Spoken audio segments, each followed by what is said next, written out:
Hey trainers, welcome back to the wild area. Once again, as always, my name is Drakusan and welcome to the second video of my Decidueye video series called the Night Owl Master Series, where I provide you the much needed advice to achieve a level of mastery with this champion, Decidueye. Using gameplay footage and VOD reviews, my goal for this series is to provide you the keys to becoming an even more deadlier owl on the battlefield. As always, welcome back to the channel, and let's go ahead and get into the second video of the Night Owl Master Series. On our last episode, we broke down how to maximize your damage while playing Decidueye. We broke down the concept of kiting, and while it's important for Decidueye, kiting is also important for a lot of other champions in this game as well. If you haven't checked out the first video, I've linked the first video of the Night Owl Master Series in the description down below. Make sure to check it out. On this episode of the series, I wanted to devote an entire video to Decidueye's Unite move. Decidueye's Unite move, Nock Nock, rapidly fires 30 non-piercing quills followed by a single piercing arrow, all of which is targeted down a straight line path guided by the player. Just like all of Decidueye's other abilities, the Unite move is also affected by Decidueye's passive ability, Long Reach, doing 20% more damage at the longest ranges.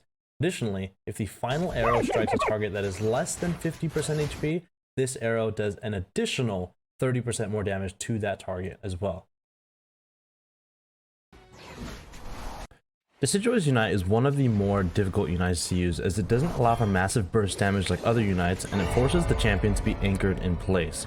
Furthermore, if your front line falters and the enemy begins to move forward, not only are you doing less damage as they approach, but the possibility of you being KO'd also increases too.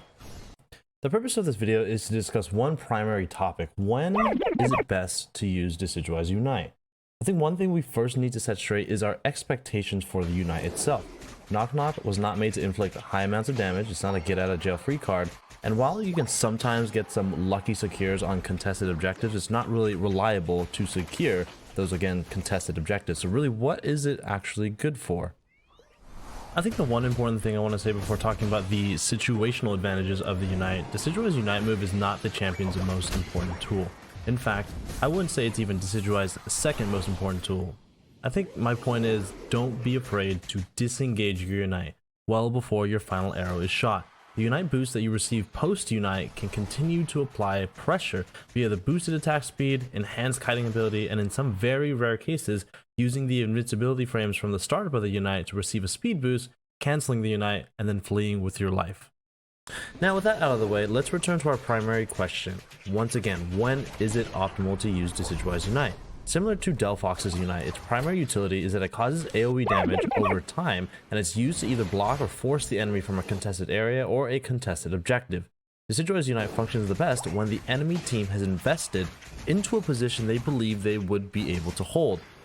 Now that you've determined that you wanted to activate Decidueye's Unite, now you have to think about your positioning relative to where the enemy team is located. When I'm positioning Decidueye's Unite, I always try to make sure that my positioning satisfies the following two criteria. 1. The enemy team is far enough away so they simply can't rush you for a free KO or apply a lot of pressure onto you. Or, number 2, the enemy team is close enough so they simply can't take a step back and remove themselves from the range of the Unite. Let's put it this way: if the Unite's range was like a measuring stick, with Decidueye being at point 0 and the furthest point being 100, I like to position Decidueye so that my target is somewhere between 50 to 75 units away from Decidueye, if that makes sense.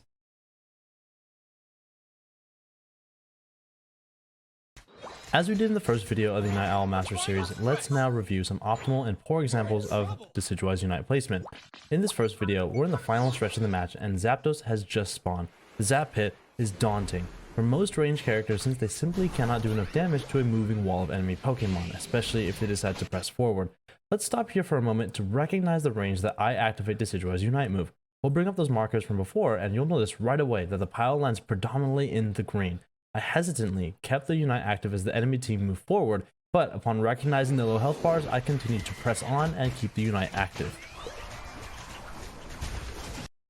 Let's pause the video one more time to a common event where one member of the enemy team has broken the line and is now in your space. This is highly situational and dependent on the enemy champion in front of you, but I had decided to continue my Unite since my full team and a Blissey was around me, and there was a potential KO in the Greninja, the enemy team's jungler, further away.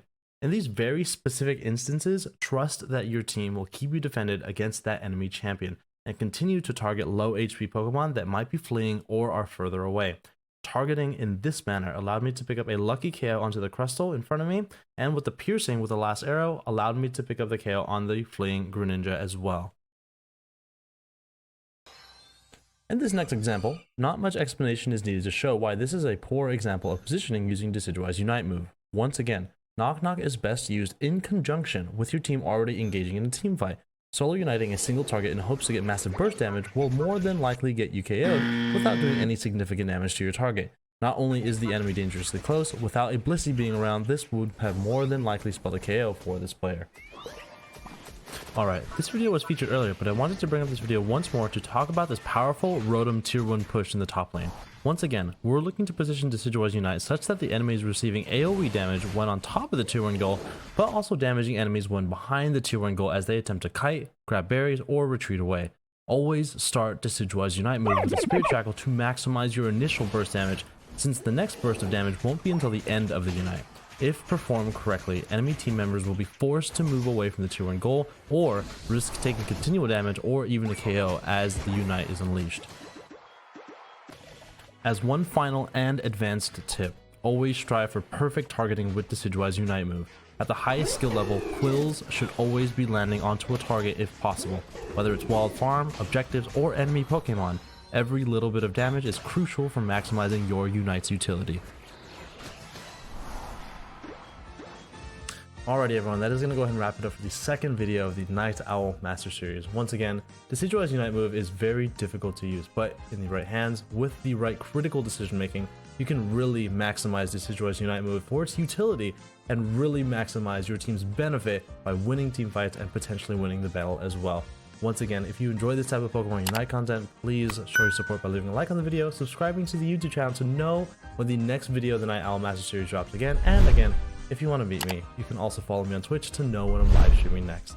Alright everyone, as always, my name is Drake Kusan, and we'll see you in the next one. Till then.